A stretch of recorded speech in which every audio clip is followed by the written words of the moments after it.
오늘은 주식 ETF 관련 세금 혜택을 볼 수 있는 계좌를 찾아봤습니다. 현재 2021년 기준으로 우리나라 소득세법 제4조에서 정의하는 소득의 구분은 크게 세 가지입니다.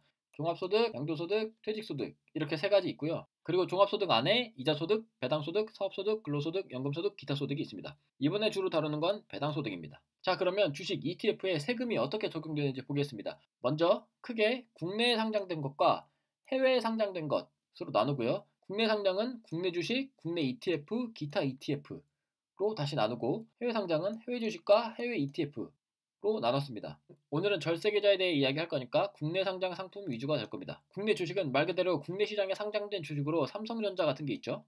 국내 ETF는 국내 주식으로 구성되면서 특정 지수를 그대로 추종하는 ETF입니다. 대표적으로 코스피 200 고배당 ETF를 생각하시면 되고요.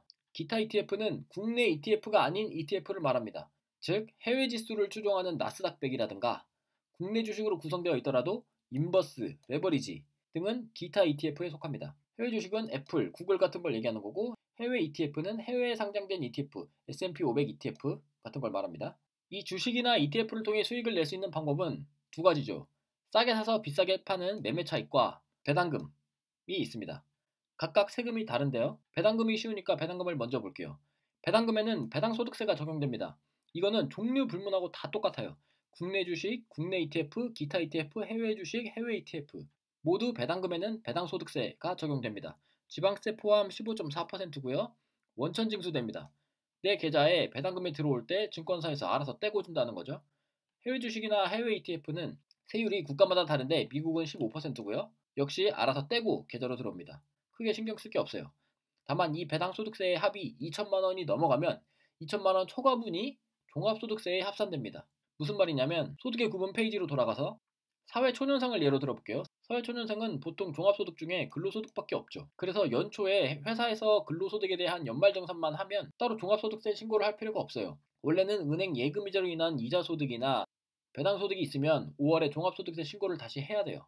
근데 그 금액이 2천만 원 이하면 그냥 안 해도 된다고 법으로 정했어요. 그래서 근로소득에 대한 연말정산만 하면 종합소득에 대한 신고가 끝나는 거죠. 근데 이자소득과 배당소득의 합이 2천만 원이 넘어가면 초과분에 대해서는 신고해라 라고 정했어요. 그래서 회사에서 연말정산을 했더라도 이자 배당소득이 2천만 원이 넘어가면 5월에 종합소득세 신고를 해야 된다는 거예요. 그럼 내 근로소득 더하기 이자 배당소득으로 다시 계산해서 종합소득세율표 있죠? 1,200만 원 이하는 6%, 4,600만 원 이하 15%, 8,800만 원 이하 24%그 세율표를 다시 적용해서 계산하게 됩니다. 이때 이자 배당 소득이 좀 많으면 잘못하면 세율 구간이 한 단계 올라갈 수 있겠죠? 한 단계 올라가면 한 단계 높은 세율을 적용받게 될 위험이 있죠. 즉 2천만 원 초과분에 대해서는 종합소득이 합산된다라는 거 이제 그런 의미고요. 배당금은 쉽죠? 이제 매매 차익에 대한 세금입니다. 국내 주식과 국내 ETF는 매매 차익에 대해 비과세입니다. 2021년 기준이죠. 2023년부터는 여기에도 세금을 매기겠다는 거죠. 그거는 지금 얘기하면 헷갈리니까 나중에 다시 다루도록 하고 지금은 2021년 기준으로 보겠습니다. 근데 여기서 잘 보세요. 대주주가 아닌 저 같은 개미는 국내 주식과 국내 ETF 매매 차익은 비과세인데 기타 ETF는 매매 차익에 대해 배당소득세를 적용합니다. 즉 매매 차익에 대해서 15.4%의 세금을 매도할 때 원천징수로 떼고 주고 이 매매 차익도 배당소득세로 들어가기 때문에 아까 종합소득 신고 안 해도 되는 기준인 그 2천만 원에 합산이 됩니다. 사실 배당금은 많아야 3에서 5% 정도니까 배당금으로 2천만 원을 받으려면 4억을 투자해서 배당률 5%를 받아야 되니까 시드머니가 그 정도로 많지 않으면 쉽지가 않죠. 근데 거기에 매매 차익이 포함된다 그러면 2천만 원을 넘어가기가 좀 쉬워지는 거죠. 즉 기타 ETF는 매매 차익에 대해서도 배당소득세로 간주한다. 걸 염두에 두시면 되겠습니다. 참고로 해외 상장 주식이나 해외 상장 ETF의 매매 차익에 대해서는 양도소득세로 간주해서 22%의 세금을 뗍니다. 단 연간 손익 통산을 해서 250만 원 이하는 비과세고 초과분에 대해서 22%의 세금을 매깁니다. 무슨 말이냐면 매매해서 이익이 날 수도 있지만 손실을 볼 수도 있잖아요. 손익통산이라는 건 이익과 손실을 다 플러스 마이너스 더해봐서 그 합계를 가지고 세금을 매긴다는 겁니다. 여기서 문제. 이 양도소득세는 종합소득세에 합산이 될까요? 안 될까요? 정답은 안 된다. 왜냐하면 양도소득과 종합소득은 아예 별개였죠? 종합소득에 포함되는 게 아니니까 종합소득에 합산되지 않습니다. 그래서 별도로 양도소득세 신고를 해야 됩니다. 참고로 알아두시고요. 하나 더 참고로 말씀드리면 국내 주식은 증권 거래할 때 증권거래세가 이렇게 붙습니다. 이거는 거래할 때 무조건 붙는 거니까 참고로만 알아주시면 될 것 같고요. 이 세금을 줄일 수 있는 절세계좌 3대장을 비교해봤습니다. 먼저 제가 가장 꿀이라고 생각되는 ISA입니다. 2021년부터 혜택이 많이 좋아졌더라고요. 내용을 보면 납입 한도는 연 2천만 원이고 최대 1억까지 납입 가능합니다. 2월 입금도 가능한데 예를 들어 올해 돈이 부족해서 1천만 원밖에 못 넣었다. 그러면 내년에 2월에서 3천만 원을 넣을 수 있습니다. 이 계좌에서 뭘 매매할 수 있느냐? 원래는 개별 주식이 안 됐는데 2021년부터 가능하게 바뀌었습니다. 그래서 개별 주식, ETF, 펀드, 예적금 등을 매매할 수 있습니다. 일단 주식을 할 수 있게 된 게 아주 꿀이죠. 그리고 기본적으로 과세 이연이 됩니다. 이 계좌에서 얻어지는 소득에 대해 세금을 바로 떼지 않고 만기 때 뗀다는 겁니다. 그럼 뭐가 좋을까요? 내가 굴리는 눈덩이가 세금 때문에 작아지지 않는다는 게 좋은 거죠. 만기 때까지 세금을 안 떼니까. 게다가 만기가 되면 손익통산을 해서 200만 원 이하는 비과세고 200만 원 초과분의 세금을 매기는데 여기에 주식으로 손실난 금액을 인정을 해준대요. 아까 표에서 보면 국내 주식 매매 차익은 원래 비과세였죠. 그래서 이익이 나도 그건 원래 비과세니까 무시하고 만약에 손실이 나면 그건 인정해주겠다. 그래서 만약에 기타 ETF에서 플러스 300만 원이 되고 A 주식에서 플러스 100만 원, B 주식에서 마이너스 100만 원이 되면 원래는 기타 ETF 차익 300만 원에 대해 15.4%의 배당 소득세가 적용이 되는데 이 계좌에서는 플러스 300만 원에 A 주식의 차익 100만 원은 무시하고 B 주식의 손실 마이너스 100만 원을 인정해서 합산 플러스 200만 원으로 보고 200만 원 이하니까 비과세다.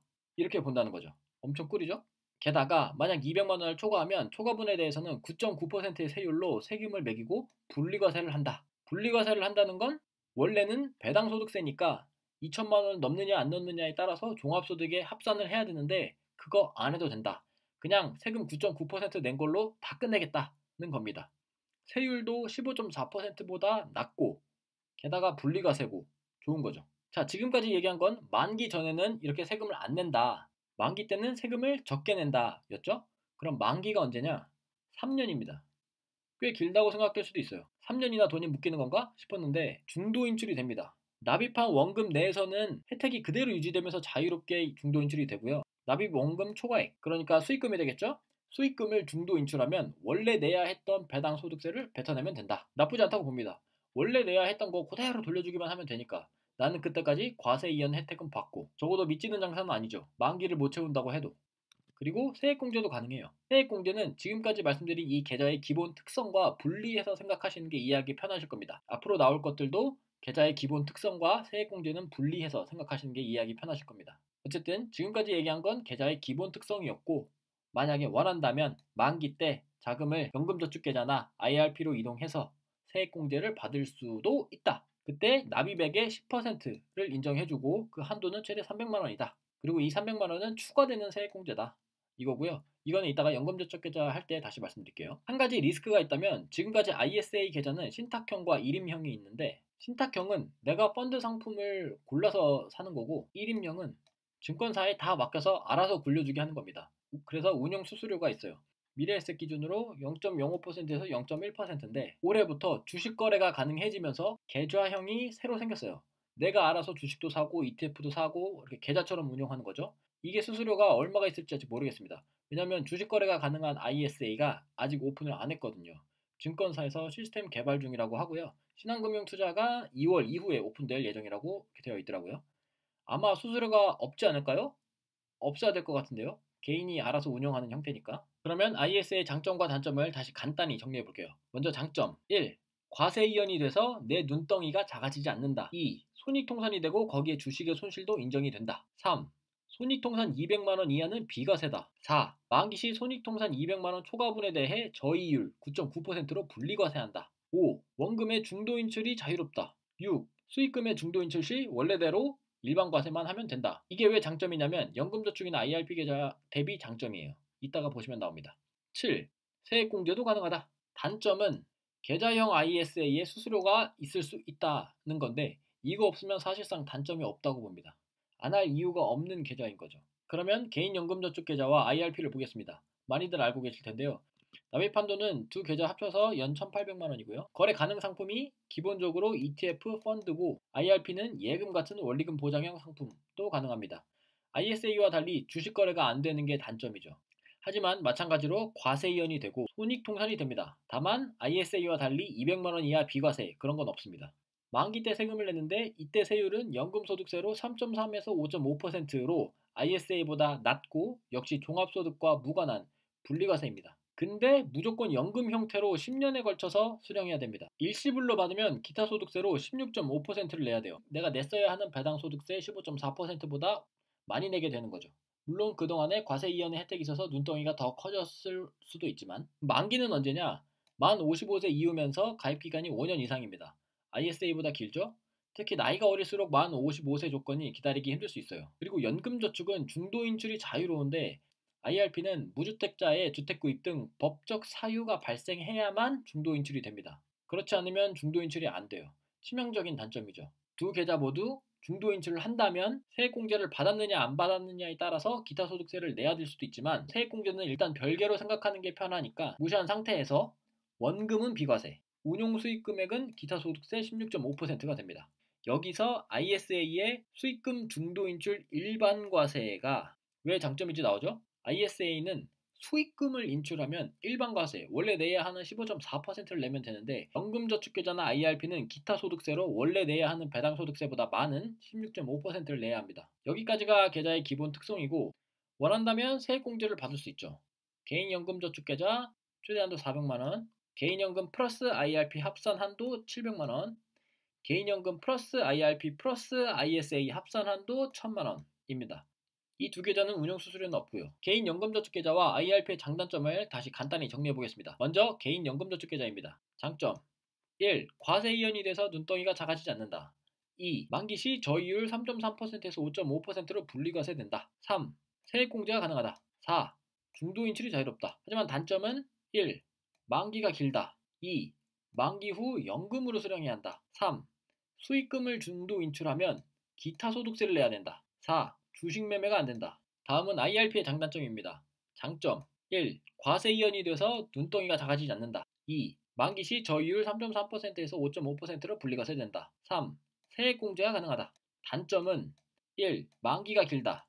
2. 만기 후 연금으로 수령해야 한다. 3. 중도인출이 제한적이다. 4. 수익금 중도인출 시 기타 소득세가 적용된다. 5.